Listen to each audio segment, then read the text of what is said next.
Hello, my love. Are you back? Are you back? Well, obviously you're back if you're watching this. I'm still at school. Chapter 3 is called Stowaway.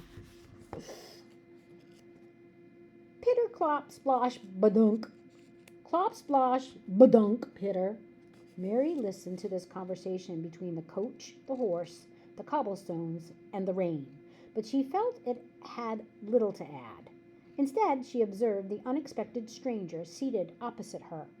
As far as she could tell, it was a boy of about her age, 14, but all she could see of him were knees and feet, clean fingers, and an open book. No matter, she liked him immediately. Several things were unusual about this carriage ride, and Mary was extremely fond of the unusual. It smacked of the adventure and possibility and mystery, and these things intrigued Mary most of all. I got a tickle in my throat. For instance, it was unusual for her to be in a carriage without her sisters or her father.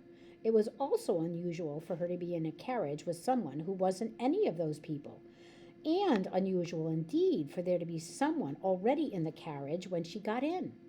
It was unusual that the boy behind the book had said nothing, but Mary surmised that the boy must be unusually immersed in the book. She decided at once that she and the boy were cut from the same bookish cloth and could possibly, quite possibly, become co-conspirators. The thought of this was tremendously exciting, and it inspired Mary to begin a conversation unrelated to the splosh badunk pitter clop that was already underway around her. Mary was most interested in what the boy was reading, which, even in the carriage's gloom, she could make out was The History of Tom Jones, a Foundling, by Henry Fielding, a novel she herself had not read. So instead of good morning, which would have been the expected opening conversational gambit from a young lady of manners, when placed in an unusual position of being alone, unchaperoned in a confined space of a carriage with an unrelated and indeed unfamiliar boy, Mary instead asked, "Good book?" which she felt would go quite nicely. Said the boy behind the book. "I'm afraid I haven't read anything by Fielding. Should I?" Came the reply, which could have meant, "I don't know," or "if you like," or even "not if you want to be left alone with a book when you're in the unusual position of being alone unchaperoned in the confined space of a carriage with an unrelated and indeed unfamiliar girl." After an awkward pause, Mary replied with an "ah," but that seemed to do the trick, so far as breaking the awkward pause went, and so she continued. "This is an unusual position in which to be placed, isn't it? Sharing the carriage, I mean." "Not to be rude," replied the boy, "but it would be greatly appreciated if you could pretend that I'm not here. I'm not supposed to be." "Why ever not?" asked Mary. "I haven't money for a carriage, so I'm not supposed to be here. Also, it's the only time today I'll be able to read." There's a picture of them in the carriage together. There's another carriage outside their window, the dog running by. "Good heavens!" exclaimed Mary in hushed, conspiratorial tones. "Are you a stowaway?" No, it's nothing like that. It's an exchange. I trade with the coachman. I help him and he lets me read in the mornings in the carriage, so long as I pretend I'm not here and nobody minds." "Oh, I see. And how do you help him?" Mary found this new world of secrets and stowaways terribly adventurous, romantic even, though not in a smoochy way.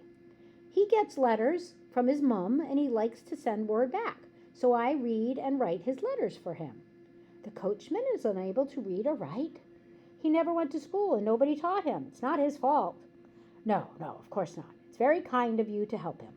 "It's very kind of him to drive me to work in the rain and give me a moment to read." "Well, yes, I suppose it is," said Mary. The boy put the book down, revealing that there was a perfectly normal boy behind it. She had begun to harbor a sneaking suspicion, and Mary was inordinately fond of sneaking suspicions, that he might be hideously disfigured, or possibly even a famous young prince or a duke in hiding, afraid to show his face. but he was neither hideous nor recognizably famous, just a boy with a book. You won't tell, will you? He asked. I'm terribly good at keeping secrets, Mary assured him. The boy squeezed out a small smile and returned behind the History of Tom Jones, a Foundling by Henry Fielding. Unfortunately, this created for Mary another awkward pause. Mary Goodwin, she said, holding out her hand. Charles, said the boy, who stuck out his own hand without putting the book down. This left Mary the task of coordinating the handshake in the gloom of the carriage. I'm very pleased to meet you, Charles. My baby brother bears the same name. Charles replied, having descended once more into his story. Pitter clop clop, badunk slosh, whoa, said the horse, and the road, and the rain, and the coachman, indicating that this was Mary's destination. Enjoy your day, and I do hope to see you tomorrow. Mary departed the carriage without waiting for an additional from her new friend, stepping into Marylebone Road. Marylebone Road. Hey, isn't that where Ada lives? On the same road? In that half a heartbeat between descending from the carriage and touching down onto the cobblestones, Mary struggled to remember the name of a butterfly. She knew it was the largest in the world, the width of both her hands splayed out, and that it, both her hands splayed out. Largest in the world, holy moly. And that it had deep brown eyes painted on a soft pink velvet wings. She knew, too, from her reading, that it was only found in the remotest jungles of Papua New Guinea in the South Pacific Ocean, halfway the world round. She was surprised, therefore, to discover that such a thing was flying between her stomach and her heart, its wings brushing against her ribs and pushing the air out of each beat. Riding in the carriage unchaperoned was a brave and arguably rebellious act for a 14-year-old girl. Discovering a stowaway was another sort of adventure altogether, but arriving at the house of the great, mad, dead poet, Lord Byron, to be tutored alongside an actual lady was almost too much to bear, or so the giant butterfly whispered to her stomach. So it's not really in her stomach, it's just she's got butterflies. But this was not a storybook adventure like the ones Mary read and reread by lantern light until the dim of each night overtook her.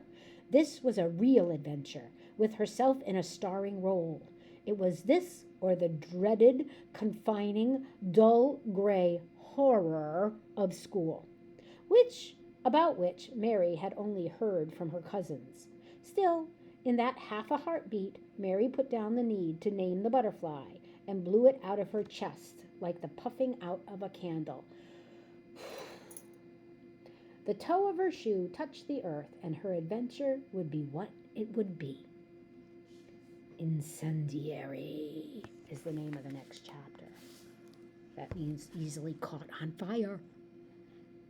Mary stepped into the London rain. It had been a brief carriage ride, perhaps only 10 minutes from the Goodwin house in Somers Town to her destination in Marylebone. On the doorstep of the Byron house, Mary saw a gaunt fellow of unnatural height standing under the small porch roof and holding the door open. He kept vigil over a sight that was, for Mary, even more unusual than her encounter with the secret boy in the carriage.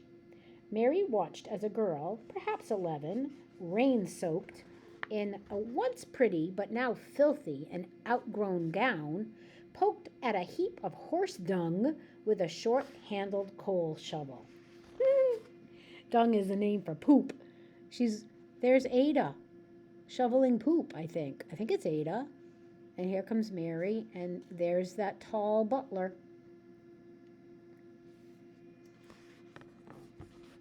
Determined to make a good first impression, Mary had prepared a clear-throated "good morning," a handshake or curtsy as circumstances may dictate, and a self-introduction. Instead, what escaped her was a less courteous, "Good heavens, what on earth are you doing?" "Potassium nitrate," Ada replied. "Ah," said Mary, not sure what that was or that it might even explain anything. I read that the ancient Chinese used horse dung as a source of potassium nitrate crystals. But no joy here, Ada said, disgruntled. Just soggy horse poo. So it would seem, said Mary. If I may, had you found some, Mary had to think for a minute, potassium nitrate. Right, well, what would you use it for? I'd add it to the charcoal. The charcoal? Mary repeated. Willow, brilliant stuff. Long as you keep the oxygen down while it burns, crisps up good as anything. So the horse dung combines with the charcoal? Yes. After that, sulfur. Have to send Mr. Franklin to the chemist for that, I expect. Mary assumed that Mr. Franklin must be the very tall butler on the doorstep, and noticed that Ada hadn't seemed to notice that this conversation was taking place in the street, in the rain, without introduction, which struck Mary as unusual and therefore interesting. She persevered. So, dung and charcoal and sulfur make gunpowder, explained Ada. Or it's supposed to. Haven't tried it before. I think this poo is too wet. Gunpowder, acknowledged Mary. That does sound a little incendiary. Then, remembering the age of the girl with the shovel, she added, incendiary means explosive, making fire. Kaboom! Quite! Clearly, the younger girl needed no assistance so far as vocabulary was concerned. Nothing incendiary here, just poo. That is unfortunate, replied Mary. Would you mind terribly if I asked what the gunpowder is for? Ada frowned deeply. She darted the coal shovel into the dung, where it stood for only a moment, and then fell sadly to the pavement with a skitter and a clang. It was, said Ada, for my sock cannon. Only I've been making it bigger so it can be a Peebles cannon. How extraordinary! And what, pray tell, is a Peebles cannon? A cannon for shooting peas out of. Baffled still, Mary tried a new tack. I don't wish to be a bother, but would you mind terribly if I came in? It is raining. Is it? Ada looked up, squinted, and looked down at her dress, which was even more soaked than Mary's. Best come in then. At this, Ada turned and marched into the house, past a very tall man who stood and waited for Mary. She gave at last the curtsy she had been preparing, but as this resulted largely in a shower of drips upon the man's shoes, it wasn't quite the impression she had hoped for. The house, however, made quite an impression on Mary. It was almost impossibly grand compared to the homey, messy, busy Godwin house, which overflowed with sisters and babies and toys and books. The Byron house was a thing of gleaming marble and white banisters. The house for a lady, a baroness, Mary reminded herself. Oddly, the Byron house seemed almost empty and surprisingly clean. Given the drips and soot and mud in Ada's wake, Mary assumed it must be quite the job to keep it this way. Lady Ada, came the man's voice from up the stairs. Lady Ada. Mary couldn't help but notice that Ada walked away down the hall as though she heard nothing. Footsteps hurriedly descended the white stairs, bringing with them a tallish, slenderish, reddish-haired young man, book in hand, shirt sleeves rolled up to his elbows. He paused when he saw it was Mary and not Ada at the bottom. Ah, you must be Miss Goodwin, said the young man. So delighted, I'm sure. I'm Snagsby. He's Peebs, shouted Ada from down the hall. The man grimaced. Yes, well, I suppose I'm Peebs, in this house at least. Mary smiled and curtsied again, a little more dignified this time. He's not Mr. Peebs, muddled Ada through the mouthful of bread and butter as she returned to the front hall. Just Peebs. Very well then, said Mary, just Peebs. And after a moment for her brain to catch up, she added, oh, when she realized that the gunpowder, dung, charcoal, sulfur, and all was in aid of launching this poor fellow from a cannon, probably against his wishes and better judgment. Ada merely cocked an eyebrow. Notwithstanding, said Peebs, which made Ada think of sitting, we shall commence our studies in the drawing-room, if you would like to follow me. Mary would very much have liked to follow him, but Ada said, don't, in a very decisive voice. Don't? You'll only encourage him. Mary collected herself, the unusual circumstances of this introduction making the task slightly easier, and gave a deep, neat curtsy. Lady Ada, I'm very pleased to make your acquaintance. I'm Mary Goodwin, and I'm to be tutored alongside you under, Peeves. Ada looked suddenly cross. You can't be serious. I don't know you. I should very much like you too, said Mary, the giant butterfly stirring in her chest once again. The opportunity to be tutored with Ada had been hastily and somewhat mysteriously arranged by her family's patron, and she wanted quite desperately to show herself worthy. It seemed unwise to reveal so much so soon, so Mary contented herself. I have the surest feeling we will be best of friends. He's entirely useless, said Ada rudely, with Peeves standing right there. Steady on, objected Peeves. It's true, he can barely seem to remember his own name, and he doesn't know anything worth knowing, just Greek and poetry. I adore poetry, Mary said, feeling bad for Peeves standing there and being insulted. Ugh, said Ada definitively. But Greek, tried Peeves, the language of the philosophers and of science, Plato and Archimedes. Eureka, admitted Ada, although Mary had no idea what she meant by that. Miss Goodwin, said Peeves, enjoying the rare moment of victory, I seem to have failed to introduce myself to your chaperone. I arrived unchaperoned, said Mary proudly. She thought briefly of Charles and wondered if he counted as a chaperone, but decided that he did not, seeing as he wasn't officially there. Our family is quite modern. I imagine so, Miss Goodwin, said Peeves. I was greatly impressed by your mother's work. All this seemed far too conspiratorial for Ada's liking. Why was this new girl in her house? Who arranged it? How did Peeves know of Mary's mother's work? And what was it? Too much is what it was. Ada didn't know why, but she felt like either crying or breaking things.